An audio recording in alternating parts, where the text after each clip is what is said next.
Right then, welcome back to the channel. Stephen Howson. 5 things that we learned watching Manchester United against Real Betis. And outside of a Marcus Rashford wonder strike, it was a tough 50-50 kind of game, wasn't it? First up, let's talk about Pellistri. So Pellistri got his long-awaited start for Manchester United, and he had an all right game. I've seen some people going, it was amazing. It wasn't. I've had some people sort of rubbishing it a little bit. It was just good. I said last night in the review, I thought he looked comfortable. I thought he looked at home, which I think is a massive compliment. He doesn't look like he's out of his depth, doesn't look like he's struggling with the level. He looked at home, and that is a perfectly fine place to exist as a player. So I thought that was a bit of a positive for him. But anyway, I thought he looked at home. 82% pass accuracy, 52 touches, 5 dribbles completed, 3 were successful, hit the woodwork. You know, it was a decent one. He was direct. He was good on the ball. Probably the most dangerous player in the first half. I think he tried to link with the other forwards. Did so quite well. I like how direct he is. I think he's just put himself in that mixer to start some more games and come off the bench in some games as well. Earning the manager's trust, which is not a bad thing to do. Number 2, Rashford again. Oh my day. Like, is there any chance of talking about anyone else? Nope. Not when he's scoring the way he's scoring. So he looked a little bit off it in the first half. A little bit quiet. Looked tired. And he probably is tired, to be honest with you, but he looked tired. I think that's fine. But then, boosh, absolutely wallops one. Strike number 27 for the season. What a one to remember. Shame it wasn't a milestone. Shame it wasn't a cup-winning goal. And shame it was the 5th of a 5-1 win on aggregate. Otherwise, it could have had a lot more than that. 2 shots on target, 2 shots off, 6 dribbles, 5 successful, showing just how potent his dribbling is. His XG was 0.85, but that's because of the big chance that he ballooned. But he got a goal out of that, so he's still up on his XG in the grand scheme of things, so can't really argue. Well done, Marcus. And how long can this run of form continue? That's the big question. Has he unlocked a new level that he now exists at, or is there going to be a fall off and revert to a more average sort of player? I hope not. I hope this is here to stay. Number 3. Maguire was back. Is Maguire now Cup Maguire, rotation Maguire? He obviously started in the FA Cup against West Ham. Does that mean he's going to start against Fulham? I think that would be a mistake, to be honest. Martin is telling him what to do. Is he not a senior partner? And when I say telling him what to do, he was bollocking him. It was at times when he was losing his shit with him and bollocking him. But the stats on Maguire, it was a game where we had our backs to the wall a little bit, so I did expect it to suit him just that little bit more. Fulham, I don't think will be, especially at Old Trafford. 4 clearances, 1 block shot, 2 interceptions, 2 tackles, 3 out of 3 aerial duels won, which is what he's there for, and 2 out of 4 aerial duels won. So, you know, not a terrible performance, a little bit slow in possession.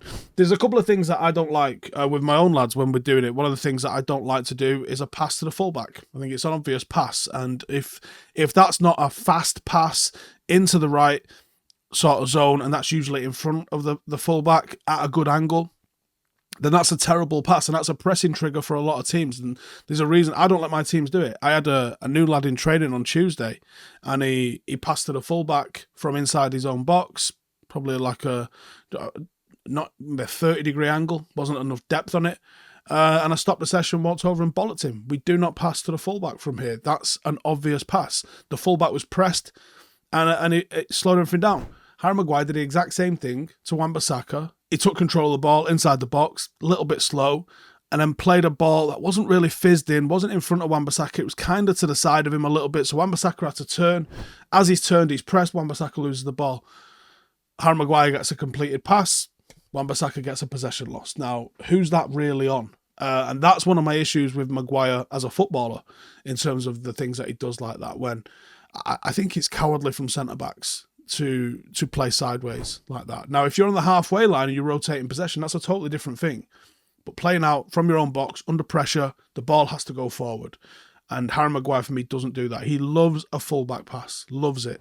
And often behind the fullback as well, which is, again, I think it's cowardly. I think it's a safer pass.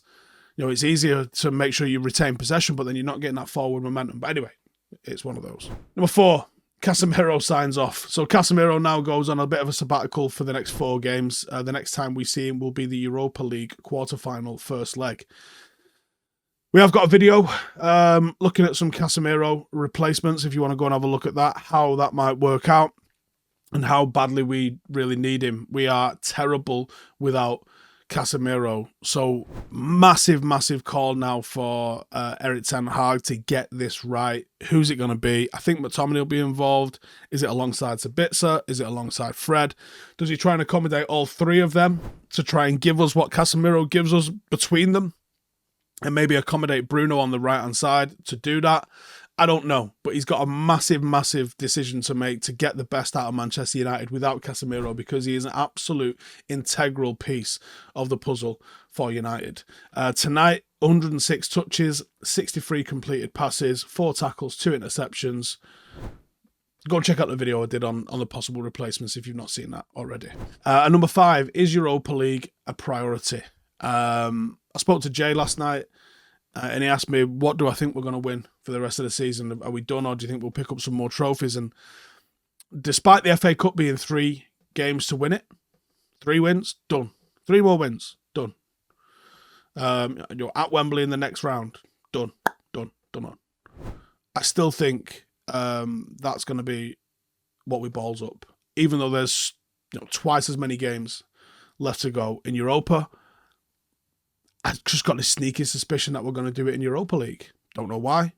Just feel like we're going to go the long way around to win another trophy. I think we'll finish inside the top 4 in the league. I think we'll pick up the Europa League and the League Cup. And I think that'll happen. My priority would always be the league. Got to finish inside the Champions League. We saw on BT on Wednesday night after the Liverpool game, they were talking mad about how Liverpool might struggle to attract next season, Chelsea too, if they're outside the Champions League places, and I suspect they will be. Is that going to affect their recruitment plans going into next season? Could do massively. Manchester United have had so long out of the Champions League, in and out of the Champions League, that we need to finish inside the top 4 consistently now. And that will help us with our recruitment. So the league has to be the priority. After that, I'd like to win the FA Cup. I'm a big fan of the FA Cup. I just don't think we will. And then Europa League, because to be honest, if we go out in the next round of the Europa League, okay, disappointing, but it stops the travel, stops those midweek games, lightens the schedule for us, and we probably need that. If we go the entire way in the Europa League, there's so many more games of football left to play on top of what we've got to do in the league still anyways. I'll be back later this afternoon with XG files, and I got an announcement to make on there as well, so make sure to tune in, and I'll see you guys in the next one. Laters.